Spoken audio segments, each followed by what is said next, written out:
Nous accueillons le représentant à Athènes de l'Agence de l'ONU pour les réfugiés, Philippe Leclerc. Philippe Leclerc, vous êtes au cœur de la crise. Comment la situation a évolué sur le terrain et comment la fermeture des frontières dans le nord du pays a rendu la situation plus dramatique? Effectivement, on peut parler de crise, en particulier le long de la frontière avec la Macédoine, où 10 000 personnes attendent, mais la frontière est fermée. Seulement 400 personnes ont pu la traverser dernièrement. Dès lors, nous encourageons tous les Irakiens, les Syriens et plusieurs autres nationalités qui sont sur place à se rendre dans les centres mis en place par l'armée grecque et les autorités grecques.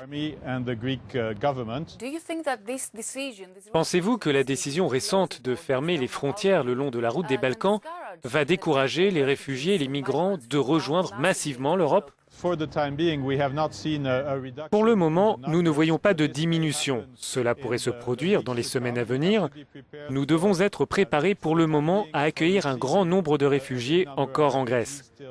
C'est la raison pour laquelle les mesures prises par l'Union européenne doivent être mises en œuvre pour permettre aux gens de se rendre ailleurs de façon organisée. Comment les citoyens grecs réagissent à cette crise? Dans une grande majorité, l'accueil populaire a été très bon. Il y a eu des voix critiques, certains maires se sont opposés. Ils ont refusé d'établir des camps, mais dans l'ensemble, nous observons une réelle solidarité. Mais il y a des questions sur la capacité du gouvernement, des organisations de l'ONU et des ONG d'accueillir des personnes supplémentaires. Qu'attendez-vous de la réunion de lundi entre l'Union européenne et la Turquie?